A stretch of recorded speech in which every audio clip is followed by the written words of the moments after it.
Welcome to our panel discussion on music, teaching, inclusiveness, and sense of belonging. My name is Steve Shanley, and I am a professor of music and education at Coe College in Cedar Rapids. And we are delighted to have this panel this week because John DeVersa is in town for some work in Cedar Rapids with the Five Seasons Chamber Music Festival and headlining the Iowa City Jazz Festival. So we decided we'd take advantage of him being here and get an opportunity to hear his thoughts on belonging, teaching, inclusiveness, music as it pertains to his projects. And we have a couple of other special guest panelists with us as well. And so I'll start with letting John introduce himself, and then we'll hear a little bit from our other panelists as well. Welcome, John. Thank you very much. Thank you for having me. I'm looking forward to being able to talk about these important things. And I'm so glad to be here at the Iowa City Jazz Festival and be with the Five Seasons Chamber Music Festival last week. I think you introduced me just fine. I'm a musician and want to give an opportunity for everybody to bring out their own genius in this human experience. So that's me. Well, welcome. I'm honored to be on this panel and ask you some questions and stuff like that. My name is Blake Shaw, and I have wear a lot of different hats in Iowa. One of my main jobs is I work with little kids, 1 to 5-year-olds at the Cedar Rapids and Hiawatha Day School. And August, I'll be starting my first appointment at the Cornell College, directing the jazz band. And I'm just a musician on the weekends, every single weekend, because I'm a bassist. So I saw your tattoo, so I saw what was going on. I'm Steve Grismore. I'm the old fart here. I've been on the Iowa City music scene for over 40 years. One of the originators of the Jazz Fest, and been playing in local bands for many years. I was also an instructor in the Jazz Studies Department at the University of Iowa for many years. And it's really thrilling to be here, to be part of this panel. Been listening to Dr. DeVersa's music, and boy, oh boy, some great stuff and very interesting and wonderful music. So Let's dive right into that music, in particular the 2018 project you did for the Deferred Action on Childhood Arrivals, or DACA. Can you tell us a little bit about just how that came to be, where you got the idea, and a little bit about the process? I remember the genesis of the idea came, I was speaking on the phone with 2 other gentlemen, one being one of the executives on the label that I was on, BFM Jazz, Stephen Weber. And we were just brainstorming ideas for the next record. And I also, and we were talking to producer Kabir Sigel, who we both wanted to work with. And so we were saying, what could we do? And at one point we said, what about the Dreamers? And then we were just saying, what could we do to just spotlight the issue and bring it to more awareness? And what year was this when the first discussions started to happen? It's probably the year before. It happened very fast. Okay. Probably 2017, I'm going to guess. Sure. If not even later, because it was like once we had the idea, we had to go, and it was very timely, of course. Definitely post-2016 election. Yes. Yes, exactly. And it was in the news. It's one of those things you read about it, and it's like, and you just, what do you do about it? And of course, I'm a musician, so what I can do is express it through music. And so we had the idea of, what if we could take the music and just themes of America chosen in the music, and then we can go across the country and find DACA recipients that are musicians and have them participate and feature them within the music, and the idea with the project itself was not necessarily to say you need to do this or you need to do that, but just say this is the issue. Did you know about it? And then you can research it and make up your own mind how you feel about it. And so it created this incredible opportunity. I met all these wonderful people. I wrote all the music in 6 weeks, and And that's while I was, full-time chairing the jazz department at Frost School of Music at University of Miami, and all the other projects that I had going on at the same time. I was writing, as always, like on the airplane and like in the middle of the night, and just putting this all together. And that's before I had met any of the featured DACA artists that were going to contribute with us. So the music had to be written in a flexible way that would work with whomever you met, or did you know them from a distance but hadn't met them in person? So you didn't know ability level, instruments, any of that as you wrote the music? That's exactly where I was going to go. So I had to create all these places in the music where, some places could be simple and some places could be like these little vignettes where they could play solos if they were really great players, and just, build in the flexibility. And I wrote sections where there could be a choir just singing, so maybe they may not have a lot of musical experience, but they could sing, unison in the choir, play percussion in different spots, and so we were able to do that, and about I think 11 DACA artists came in and were with us in the first sessions in Miami with the big band and everything, and the live sessions, and that was amazing. And then after that, I traveled I had gigs already, across the country after that. And so whenever I would go to a new state or a new city, I would find out, were there DACA organizations in that area and meet some of the people that were from that area. And then I'd go and, interview them and have them, overdub on the record.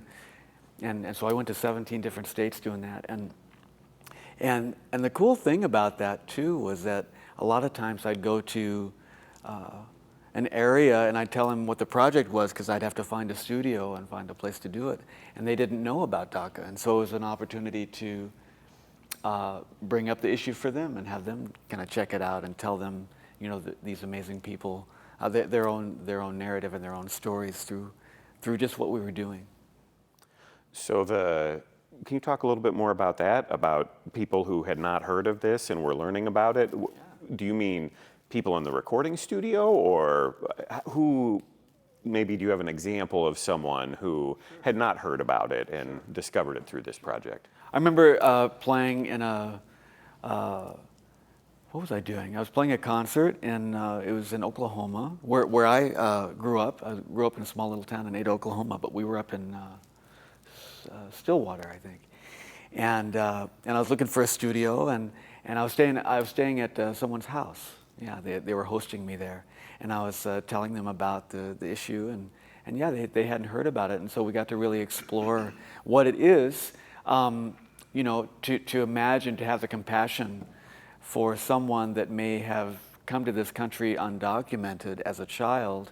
Say you're 9 years old, and for infinite amount of reasons, there's so many different stories. Maybe you came into the country with your father on a visa, for a work visa that was going to expire at a certain point, and then your father just took off and left you, and all of a sudden there's no, and you didn't even know, and all of a sudden you graduate, you go to school, you work, and then you go to get a scholarship, and they say, no, you can't get the scholarship because you're undocumented. I didn't know I was undocumented.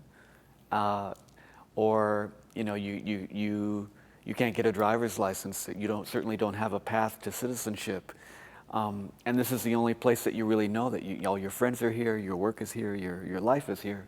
And so, to hear all these different circumstances and to be able to explain that to people that had never known about this situation, that's what I feel very good about, raising awareness about it.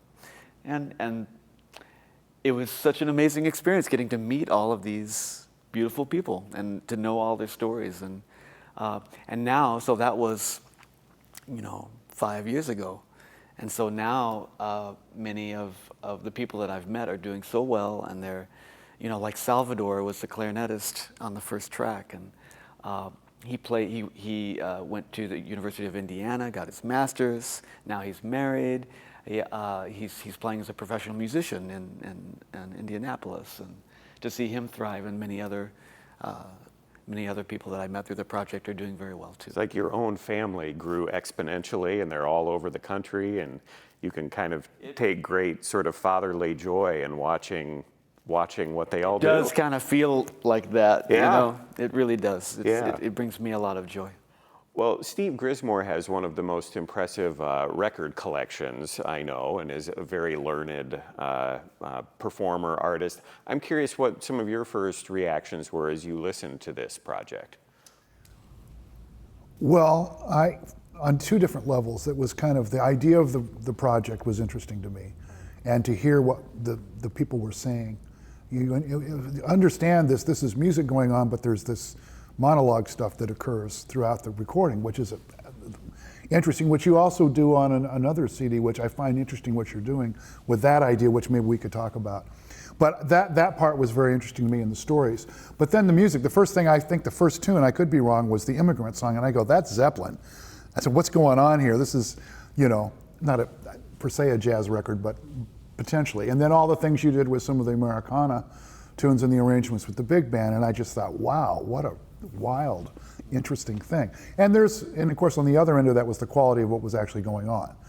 I mean, your arrangements are quite cool. I mean, I would love to hear Johnson County Landmark play some of those big band arrangements here at the University of Iowa. I think that we'd be killing, So that is, and then I of course did some research on this gentleman who I was very impressed with his pedigree and all the places he'd been. And we have some things in common over just time and history, but A lot in common. Yeah, so because I was a freshman at Miami and he's teaching there now, and I went through and looked at all the faculty that were there today, and and got a sense, and like Daphnis and Brian Lynch and those guys. But but Guy, yeah, and then your playing I'm going off a little here, but he's a great trumpet player. And it was funny, I mentioned something to you about how the way I asked him if he knew who Smoker was. Now and you're being very honest, you said you weren't aware of Paul, but after this all happened, sometime you need to listen to some Paul Smoker. I hear that resemblance as well. Did you hear that too, Steve? Now that you mention it, that right? yes, Right. very much, yes. Because his technique extends things. And Can you tell our viewers, just give us a 1-minute synopsis of Paul Smoker?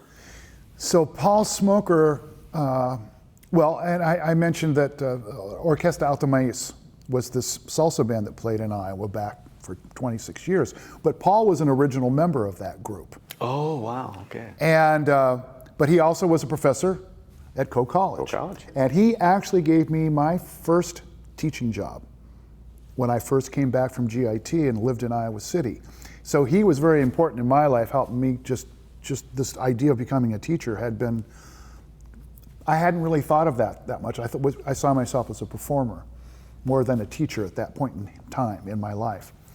But Paul was really influential in all that. And he turned me on to all kinds of recordings and kind of kicked my rear end, if just to put it. He was an intense guy, but a great player. And over time, and then eventually Paul left Coe and he moved out to New York.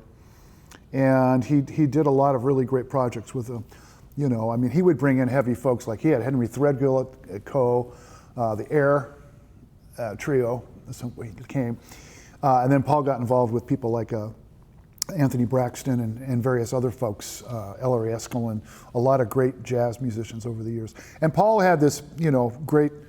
Actually, I think Paul's an important figure in the history of jazz. But he came, just the humble beginnings at Coe College. Actually, he was an Iowa graduate. Yeah. So anyway. And yeah, now that you mentioned the similarity, you have to check that out, John. I will. Blake, what are you thinking? I have a question. I love, earlier you were saying how you were being inclusive with this information in kind of a neutral way. But you were going in a very particular direction. But what I think it was a great idea to have them speak a little bit about their story before an actual tune or whatever. But why did you think it was such a good idea instead of just putting it in the liner notes? That's a good question. Yeah. It just makes it that much more relatable. I think that, especially considering that a lot of the music is instrumental music, and you can hide behind the sound, and you can even hide behind the lyrics too when there is lyrical content. But it was important to really meet the people. And sometimes when we read about these issues, it's about numbers, but it's about the humans. And so I wanted everybody to actually meet them and really hear their story from their own voice, because they're real people having, real experiences with these issues. And also, and the fun part was making the tie between their story and their love of music, which is universal. If you play music or you listen to music. And so every story, even on those narratives on the introductions, they all talk about their connection with music as well. And if it's just in the liner notes, you don't get to feel their frequency, you don't get to feel their energy. Mm-hmm. I loved I love the way that they spoke. The phrasing that they were doing. I thought it was. You could tell that it was real. I really enjoyed that. Yeah. And logistically, does the prevalence of streaming, did that play into this too? That people might be listening to a track individually that maybe someone references or sends them a link and they don't have liner notes? Has the prevalence of streaming forced you to evolve at all as you produce your music, write your music, share your music? For sure. I mean, it's understood that people, there will be a certain amount of people that do listen to the album as an album, and that the majority of people will be listening to it just this track and that track. And the idea of liner notes is a beautiful one. It's for the four of us. It's an We love liner amazing, notes, yes. amazing, beautiful experience that is not a practical one in this day and age. So yeah, you have to put everything out there in the front and make it, be sure that it's as real and sincere and genuine and authentic as it is, and people will respond to that. Kind of on a little bit of the political side of all that, I think the beautiful thing also is it's a lot harder to hate somebody if you have to look at them or face to face with them, but to hear them speak, then they're just a number. You were talking about numbers. There's a lot more to it than that, right? And so I think as an issue, it's not that everybody hates them, but you know what I mean? There's this push in this country, there's a lot of negativity around those issues. And I think that's the great thing about that. It makes it a lot harder when you actually hear someone's story. How do you deal with that? Well, I always noted, it takes a lot of courage, right? You read about something in this detached way, and you read about the numbers, and you can come to a certain conclusion. But then I find that when you actually meet somebody and you're talking about their story and you relate to each other on a human level, like all of that is washed away. And then you can find solutions that that really find integral compromises. So that's an important part. We have to relate to each other on a human level. Otherwise, we are ourselves artificial intelligence. We're robots. How has obviously, I'm sure the Grammy Awards were nice, validation. Have you heard any other feedback informally, people who you didn't know, or maybe you heard stories, anecdotes where the music touched someone in a way or brought the issue to them after it had been produced and released? Many of them. One thing, of course, is actually following the lives of the people that we got to work with and see how it's affected their lives, the success of just this project, and how it's helped them go further in their lives. But even one of the musicians, one of the artists on the project, Rodrigo, he was a student of mine at California State Northridge 10 years prior. I did not know he was a DACA recipient. And we put out a call when we went to Los Angeles, and we were trying to find musicians that would want to be part of the project. And he shows up. I said, "Rodrigo, what are you doing here?" I thought maybe he was just working in the studio or something. And he said, and those things blow my mind. And then of course I found out that so many other people that I knew were part of DACA that I didn't know. I didn't know this part of their story. And so it just exposed so much and brought more compassion.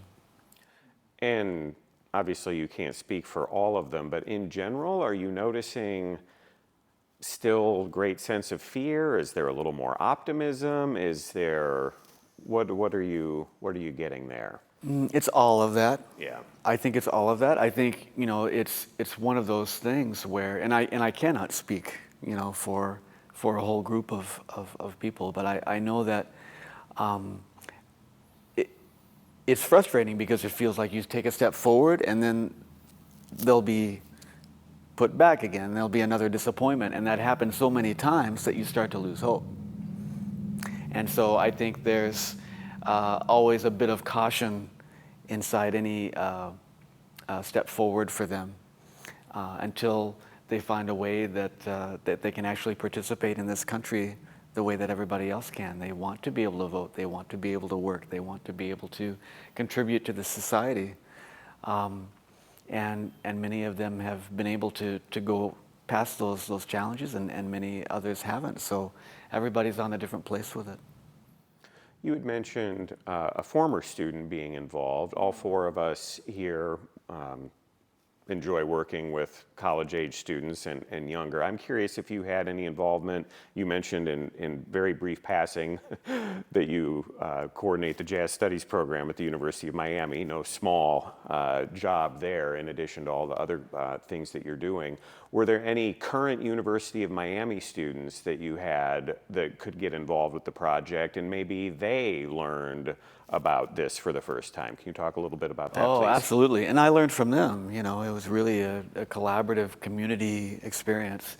Yeah, we recorded the project, the main part of the project, on the campus of University of Miami, because there's a recording studio there that we can just barely kind of squeeze in and do it. And so since we're in Miami, I mean, the students there are playing at such an excellent level. I was able to bring in several of them to participate on the project. And so they got to see the whole process, and they got to intermingle with the Dreamers, and everybody was one, and everybody got to tell their stories. And they, you know, when I asked them to participate in this project, you know, I told them exactly what it was about and what we were doing. And so, you know, they're very on top of all of these issues and know what's going on for the most part. So, you know, they were trumpeting the whole thing all the way through. And I know that they go on, and many of them now, you know, are getting teaching positions in other places, and they're bringing this kind of awareness where they go, and that makes me go like this too. I'm just so proud to be part of all of this. Did their involvement and then the involvement of many of the Dreamers themselves bring a youthful energy to the project that maybe some of your other projects haven't had? If you're collaborating, as Steve said so eloquently earlier, with maybe more of the old farts to The elders. the elders. The elders. Yes. Yes. You know, the feeling of that project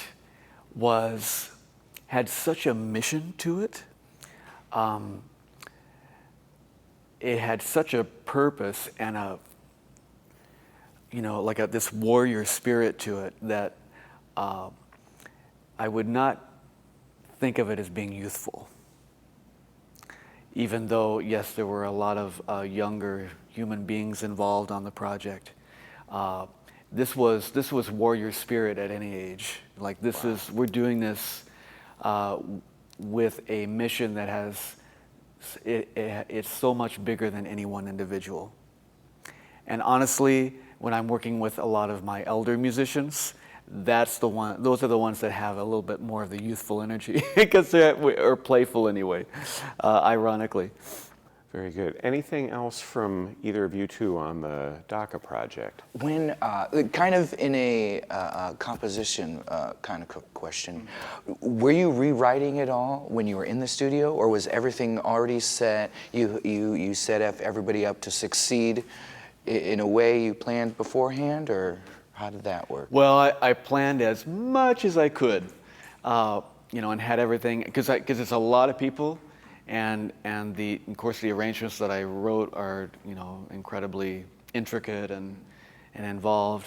And then I had to write in that good amount of flexibility of the unknown, which I didn't know, who the players were going to be until we got there. So I had as much as I could fixed, and to the point where I even had we recorded everything to a click track, so it was just all on a grid, because when I traveled to other places, I needed to be able to go in and overdub, and like, okay, it's just on this playlist and let's go.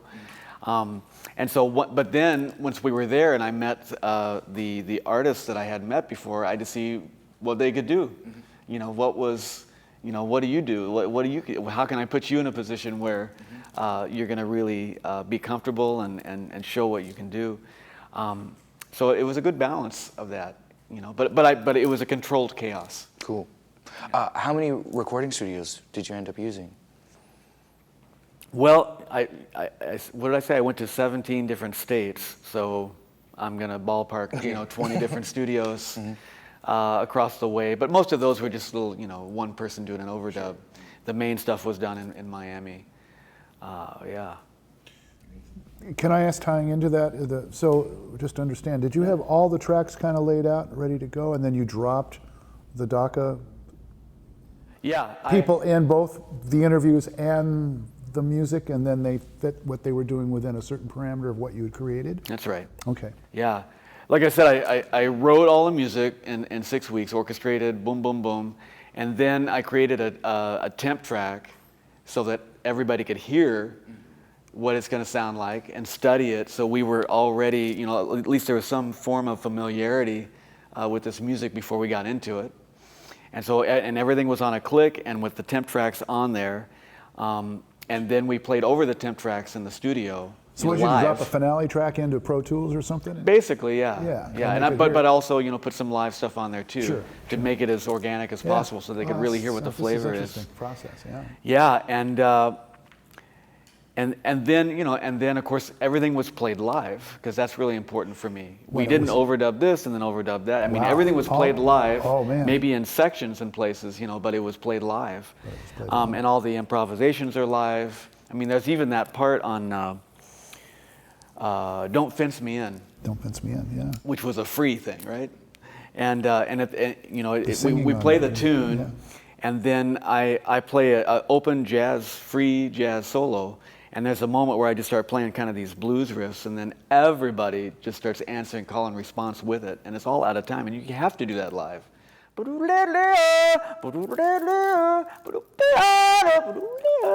That has to be live, and then it all comes together, and that's that organized chaos thing. Yeah. And the chaos only makes sense if you can go back to structure, and the structure only makes sense, if you can break it up again.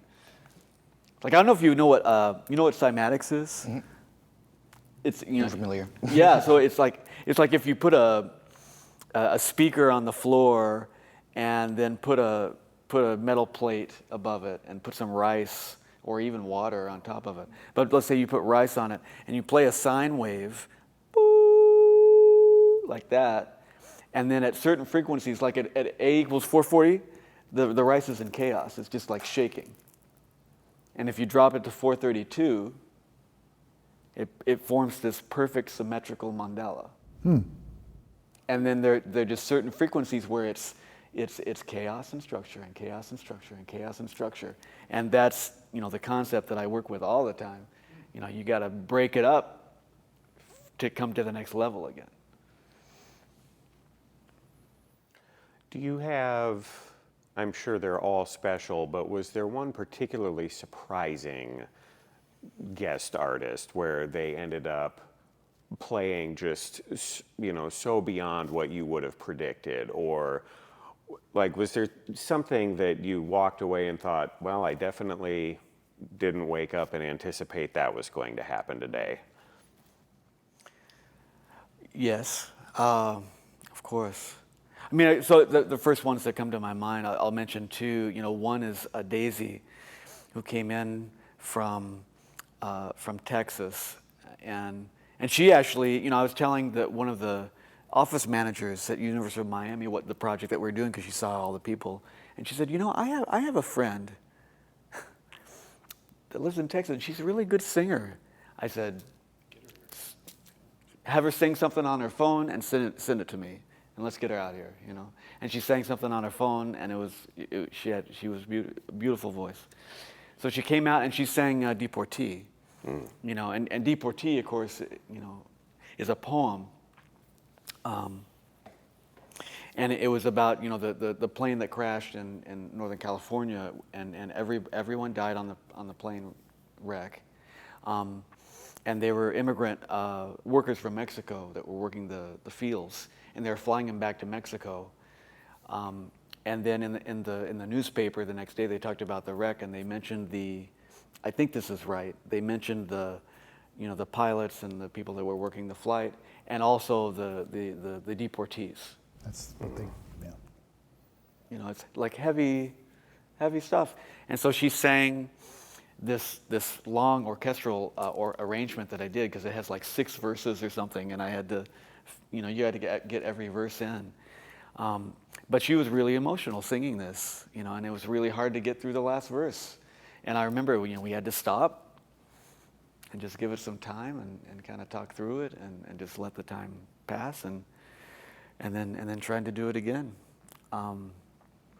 And you know, those are the things that you remember. And then, you know, and just in terms of delivery, there's a gentleman named Khalif who is a spoken word artist.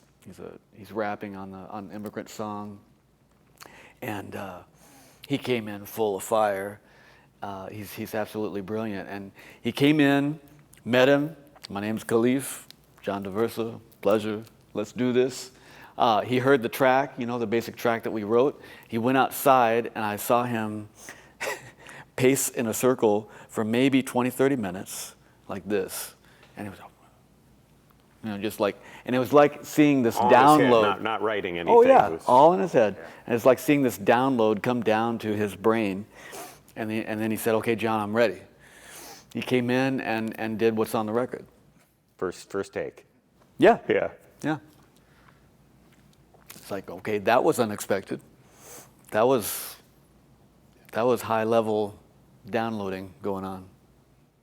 Is there a follow-up project? Did this project encourage you to maybe think of a new direction you want to go with your music? What's next as far as what this all created for you? Well, I was always thinking about I just feel like there's such a responsibility with music. You know, there's energy in every little sound bubble. You know, and I feel, you know, you can charge it with love, hate, pain, joy, whatever it is, and they're all valid. It's just being conscious about what you put out there. And so when I create a sound bubble, I want it, because I feel like it goes out and it just kind of circles around infinitely forever, and it creates a groove around the earth, if you can even imagine it that way. It creates this groove. So I want the music to, on a higher level, create a groove of love and togetherness, as you mentioned, inclusiveness, and, you know, raising to a place where we all understand that we're all in this together. We all are all the same. So I just wanted to be conscious music. So I mean, the record that I did after that, I produced, along with Kabir Siegel, a record that commemorated the passing of the 19th Amendment for Karen Allison's sextet, and it was all women on the band. And what did I do after that? And then I did a record for Regina Carter. That was, you know, the message was just get out there and vote, you know, right before 2020. Just go vote. And we did, you know, we did some state songs and, you know, themes of every particular state of some of the swing states. That's what it was called, swing states, Harmony in the Battleground. And even, you know, and then I did a record, Quarantena, with family at home with, we joke about it, my boleros, because they were all boleros. And it was, you know, the lockdown happened March 2020, and we were going to go in and record this record. That didn't happen. Then I called him in June, and I said, "Hey, you know what? Let's do this. Yeah. We're all going to be in our individual recording studios. I feel like the best thing that we can do for our audience and for ourselves is to do what we do and go play music." And the amount of gratitude that I feel on that record, of us all just being able to play music that's important to us contributes to that groove. And the record I did after that is an orchestral record, a jazz trumpet concerto written by my friend Justin Morel. And his son is on the autism spectrum, and he's nonverbal. And so this piece he wrote, it's absolutely brilliant, and you can feel all the whole story, of a father raising an autistic child. The love, the pain, the frustration, the joy, all of it is in there. And he actually recorded on his iPad his son just kind of singing or verbalizing a little bit, and that was able to find and mine 2 little themes from that little recording, and that was the theme and then 10 variations. So that also contributes to that groove of just creating awareness and togetherness, and the fact that everyone on this earth is a genius in some way, and everyone on this earth has incredible gifts. Everyone on this earth has incredible challenges, even if you can't see them. And I would love to raise consciousness of that awareness, of that compassion. Please talk a little bit more about that, and in particular, what can those of us who do not play the way you can play or write music the way you can write, or what can the rest of us be doing?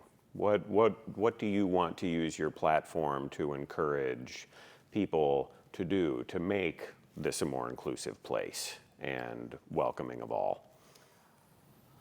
I feel that everybody has that little tickle in their heart and that little tickle in their brain that guides them to that place. And if as long as you don't need to do what I'm doing at all. You need to do what that tickle is telling you to do, that little spark of passion, that little spark of excitement. Sometimes it's really small too, and sometimes it seems insignificant. Like it could be something as little as, man, I really want some vegetable penne right now. That's a tickle, and there even might be a passion about it too. I can't wait to taste those vegetables, and then when you go have the vegetables, you're gonna meet somebody at the restaurant, and that's probably the reason why you had that tickle. And that person that you meet there, you're gonna collaborate and do this project that's gonna raise awareness in this other way. It's like you don't have to try and solve it all in big, sweeping ideas, but follow that tickle. Just follow that tickle, and great things unfold for your lives. And it always, if it's serving you in those beautiful ways and filling your heart and filling your life, it's, in my experience, always reciprocated in service to the other too. And you can think about it as being service to the other person first, or you can think about it as being in service to your own life. When it's in alignment, it goes both ways, in my experience. So I think just keeping it simple, from moment to moment, staying present. Woo, that's a big one. Staying present, because this is the only moment that exists. The future is unknown. It's exciting, but it's unknown. How do you stay present? Well, I know for me, with so many distractions, that I'll speak to it on a very practical way. In a practical way, in the morning, I get up very, very early in the morning, because I need to have that space for myself to be able to take care of everybody else after. I have a daughter, I have a wife, I have all my other responsibilities. So I get up pretty early in the morning and try to take care of my body, do some yoga or other exercises, and I meditate for a bit and just try and ground me. And I have, through so many years, I've found different practices that help me find presence, and that becomes a groove too. So when I'm able to put myself in that groove, then I can then I can make it through the day in service to myself and service to the external before the next day starts again. I mean, that's kind of a rough. Maybe that's another another lecture to get deep into it. Yeah.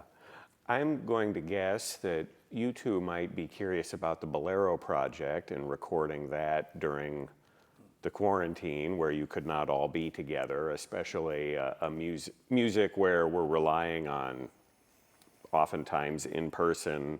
Oh, Steve played this, that's going to make me want to do. And one of the things that I discovered was that's really tough to do over Zoom with a little bit of a lag or whatever. So any questions or anything about that project that either of you have before I just ask him to tell us a little bit about it? I love how you're kind of like a Duke Ellington, where you have all these people with these strengths, and you really know how to put them together so that they work.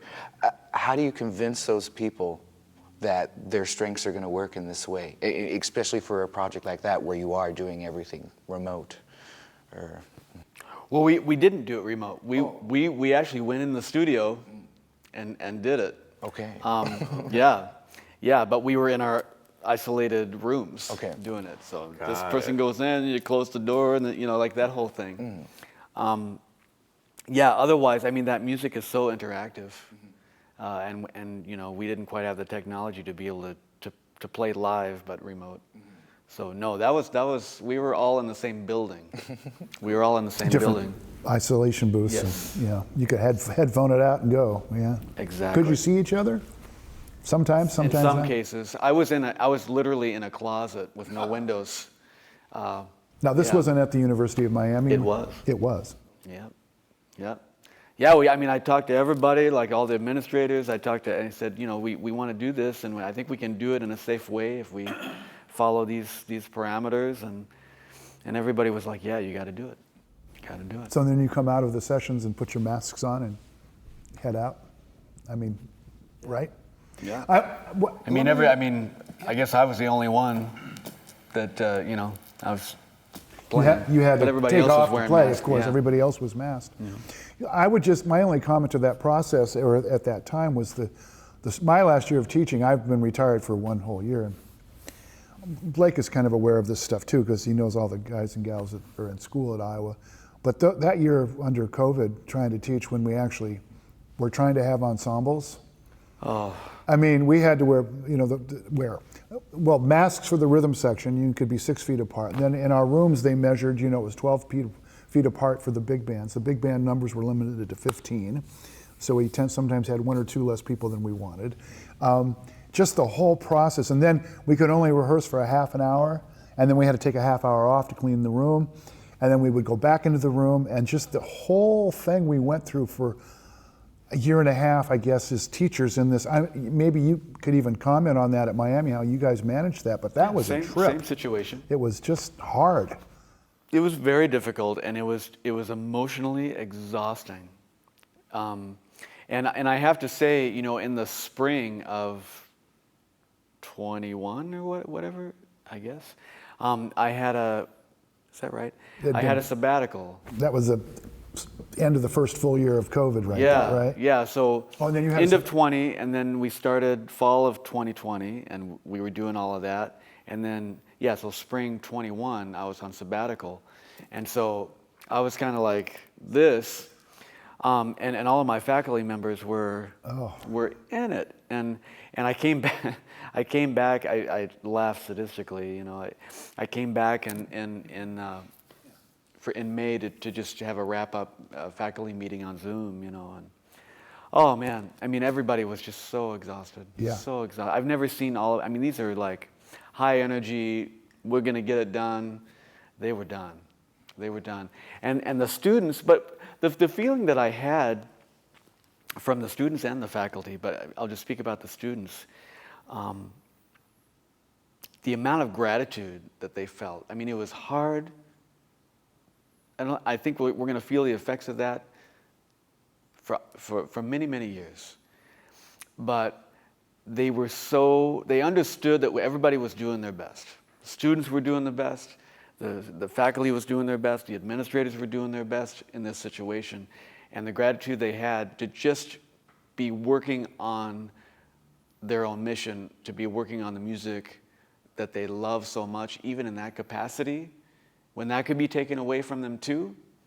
It's like, this is what it is, but At least we're doing this. this is what makes me get up in the morning, so okay. Yeah, I thought those students were, I was impressed that they stuck with it. I give them all a lot of credit because Yeah. that was hard work for everybody. I Yeah. mean, the effort they had to put in was kind of double what you might It's normally do, deceptive. and it was just intense. It's deceptive because you're processing a lot of emotions and information that you don't even know you're processing. And then you're processing all of the emotions and the information that you know you're processing. I mean, so much is happening consciously and unconsciously. Sure. And the end of the day or the end of the week or the end of the month, you're like, why am I so physically, emotionally, mentally exhausted? I don't even know why. And, so I was glad to see everyone just kind of have some understanding that we need to cut some slack here and just, understand that this is really deep stuff that it's going to take a while for all that sub and unconscious stuff to really come up to the light. I mean, I don't think we're even close to being there yet. I agree with that. We had some concert situations where if someone tested positive, they were gone. And I had several major concerts that we still tried to hold that were streamed. There were some audience members allowed in the Voxman Hall here at the school, but you had to find a sub at the last minute for a major concert in works that most to walk into and play, which you could appreciate. It was tricky, but everybody, the cutting of the slack concept, I think, was we knew where we were at, and this is the way it was going to be at this time, and there was not much else we could do about it, right? And so you went with it, That's always okay. So here's the situation. How are you gonna get the deepest impact out of it? Well, I mean, even just if you'll forgive the analogy, but like you show up on stage and there's a piano that's out of tune, and also, that B natural goes. That's a noise. So what do you do? How do you make it work with you and for you? Yeah. Okay. Were there any things, call them silver lining, that COVID, the quarantine, all of that forced you to think about or do in a different way that you thought, why haven't I always been doing this? Do you have a personal example or two of that? Yeah. Well, with a broad perspective, I know that what it really revealed to me was, it felt like this time period was like this.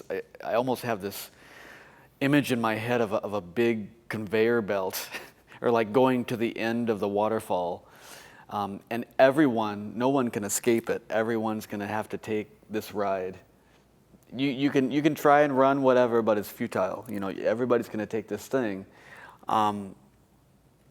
And basically, it's a cleansing. It's like whatever in your life no longer serves you is going to be shed. So you can go kicking and screaming about those changes, or you can embrace the purity of where you want to go next. So that's what it did to me. It really put into perspective what I really want to do with my time and my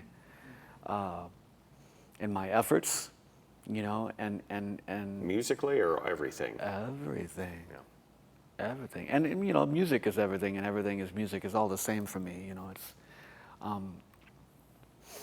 the way that I love my daughter, I understand that in the way that I love music. The way I love my life, it's the way that I understand loving. It's all interconnected and all the same. But there, just to speak more practically, I guess there are many things that I do, like this commission or that gig or whatever those commitments are, or even that committee meeting. That doesn't serve my greatest mission, so I'm not going to do it anymore. So I can make room for something else to come in, because I think we as human beings, we have a finite, as human beings on the 3D level, we have a finite container of things that we can handle the capacity that we're able to work with, the container does grow. I can attest to that. But we tend to operate where the container is full of water all the time. And sometimes it just takes so much courage to let go of some of that water and just be okay with it being half full. And what inevitably happens is that something greater that you couldn't have even imagined comes right in because you let go of the other stuff. So it's really like that kind of purging for me these last couple of years. Okay, let go of the things that maybe were what you really wanted to do 10 years ago, but now it's a different moment now. So let's let some other things come in. That's great advice. Can we finish with a little discussion about the Bolero project? Can you talk a little more? We talked a little about the logistics that went into it in the recording, but what about the genesis for that particular idea and the music? That came from Gonzalo Rubalcaba, and Gonzalo comes in and has an immersive week with us at the Frost School of Music once a semester, and we become very good friends. And some of my favorite records in the whole wide world are the records that he did with Charlie Hayden.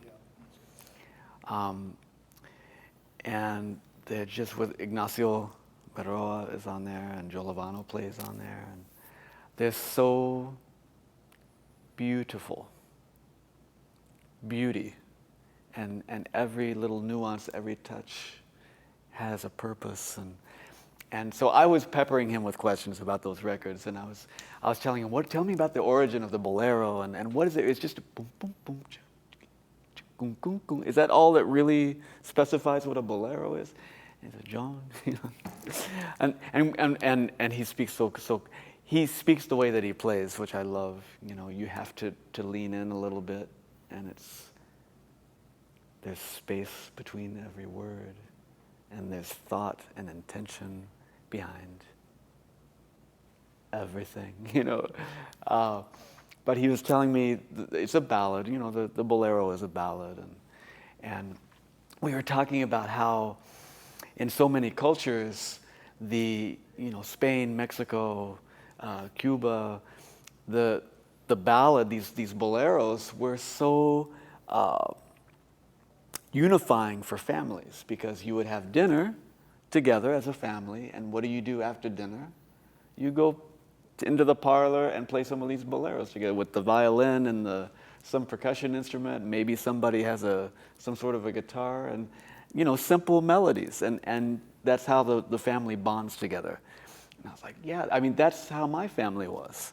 My grandparents are Italian, Sicilian, and my grandfather had the accordion, and my grandmother was there with the maracas, and of course my dad's a professional trumpet player, and my mom plays piano and flute, and after dinner we'd go and we'd jam, and so I was really struck by that, and so then I thought, well, what if I could do a record that was all about family, and we could tie it in with the idea of the bolero, and Gonzalo and I can collaborate, and then my dear friend Daphnis Prieto wanted to participate, and my other dear friend Sammy Figueroa, who's played on every record. He's like he was with Miles, he was with Sonny Rollins and Mariah Carey, and everybody.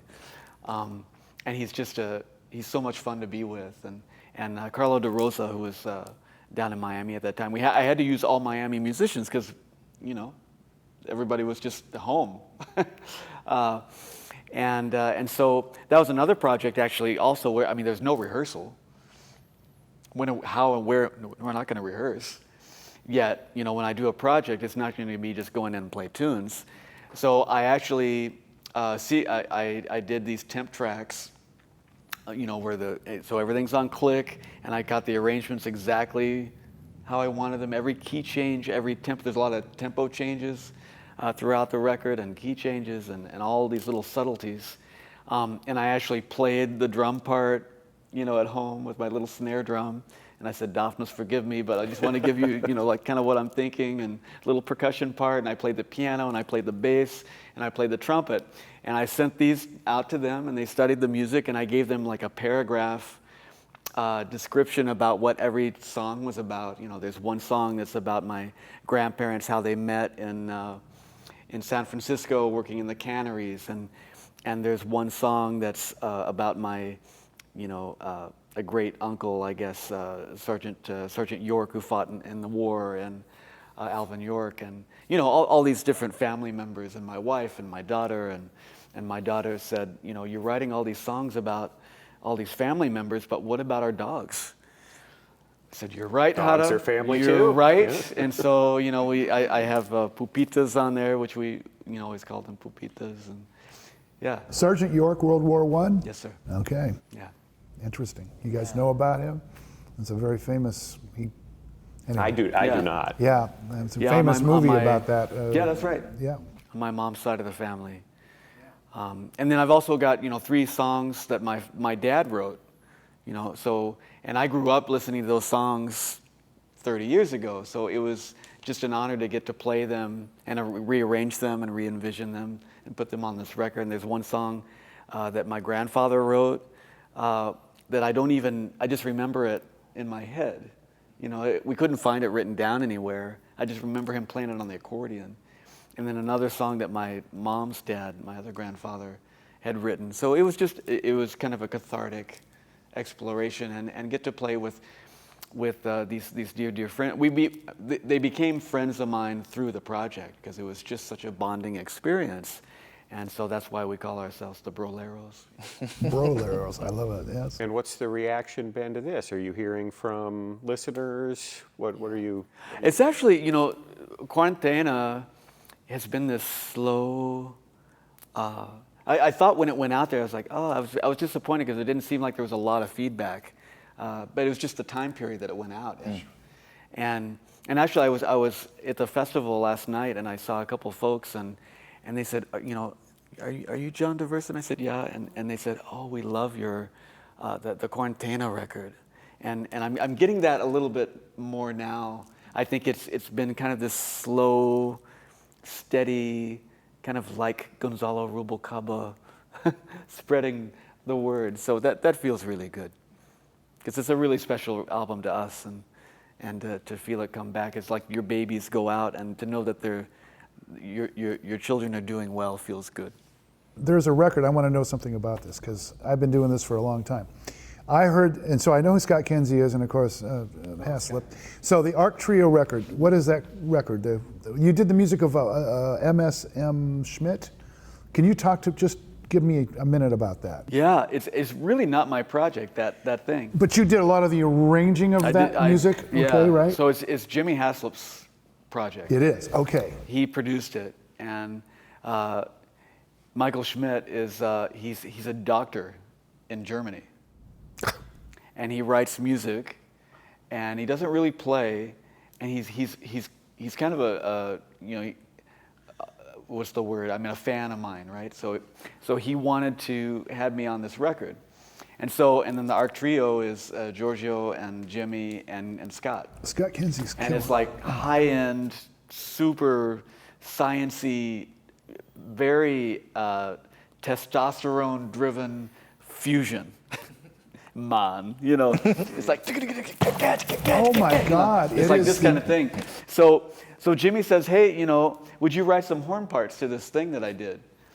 And I said, yeah, let's see what I can do. And like Scott's got like, you guys, it's like crazy crud. It is a burning record. So my God. He sent me the tracks, and so I just did what I could with them, and I wrote big band stuff, basically just an expansion of what was already there. That's all I could do. I tried to actually do some more fancy stuff, and it just seemed like it's like decorating the decoration, Yeah. And so I did all these tracks with him, collaborated that way, and put on some solos and that kind of thing. And he said, would you mind if we called it the Arc Trio with the John DeVersa Big Band? I was like, yeah, okay, So it kind of happened like that. You guys listen to this if you don't have it. What I want to say about it is, Get ready for some testosterone. you know, well, but you know, in all these things about the great music that you've created, what I liked about, and that's not your tunes per se, but what you contributed, but you know, in this world, you're always looking for something out there that kind of pushes an idiom forward, and I find that record to be very. Cool. There's something new because the textures, the layers that are going on in that with the improvisations over the written, the way you. It is an amazing. I listen to that. Of course, the players are incredible. That's part of the key. Scott Kinsey, especially. The drummers, just oh my god. It's a beast. But there was something in that. I'm thinking, no, I haven't heard any writing like that for an ensemble, big ensemble, the way this music is. It's really cool. I'm glad to hear that. I mean, I find it very forward. Good. Pushing forward for the music. I mean, in a way that I was like, wow. Awesome. I accidentally listened to that first, so sorry.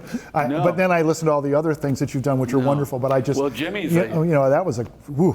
Jimmy's a hero of mine, and to get to collaborate with him, you know, every time he'd call me on the phone, it's kind of like, oh my God, Jimmy Hassel's calling, you know. Then you answer the phone. Then you answer. Jimmy Yeah, calls, yeah, then right. you If you answer see the it, phone. Jimmy Haslett, yeah. Actually, I missed a lot of it, but Jimmy calls. He's kind of like that. Yeah, because man. So Grizz earlier mentioned he'd like to see the band here play some of the Dreamers stuff. Do you sell that? Yeah, do you have those charts available? Oh yeah, they're on the website. Okay. And were there copyright issues with any of the? For that, no. Like they're just arrangements. So yeah, I mean, for the you like just pay the Led Zeppelin or mechanicals. but and then that you're allowed to sell the sheet music. Yeah. As long as you paid the mechanicals for it. They're cool arrangement. They're beautiful. Yeah. Thank you. Yeah. Thank you. Anyway, I just had to ask that question about that. To make sure, you know, if you maybe I can grab the contact information for the directors and I can send them. You know, maybe I can give a couple to them too, just to get them started. Happy to do that. There's some good bands out here in the Midwest. The different schools that play some of your music and sell a few charts. Of course. You know. No, I mean, and that helps me too, just so that more people are aware of what I'm doing. And they check out the music and you know, spreads the word in good ways. And my final question: what advice do you have for teachers? This is near and dear to my heart. I'm sending 21, 22, 23-year-olds out to do what I think is the most important job at a time when that job has never been more difficult, and certainly in some states like Iowa, not getting a lot of support from. So what can we do? What can these young people do to create environments of inclusivity and trying to keep positive in spite of all of the challenges when they are working with these young students who are just have done nothing wrong except be born and show up to school? Because this is a tough time to teach, and I'm sure, you know, tough even at a great place like University of Miami. What are some lessons you've learned that you think could maybe be applicable to all disciplines, all ages? I certainly don't have it figured out, and it is a very, very tough time to do those, to find those avenues. Certainly the ones that are more traditional. You know, to get the teaching gig, to play in an orchestra, even to, you know, there aren't as many opportunities. You know, like my father played in the LA studios and played on every, you know, TV and film, you know, soundtrack there was, and now, you know, there's so many fewer opportunities for even that work, but there's more opportunities in other areas, you know, when something closes, something else opens up. So the world is so much more entrepreneur generated. So it's keeping an eye on those things, and you really have to be a self-starter. You can't wait for the phone to ring.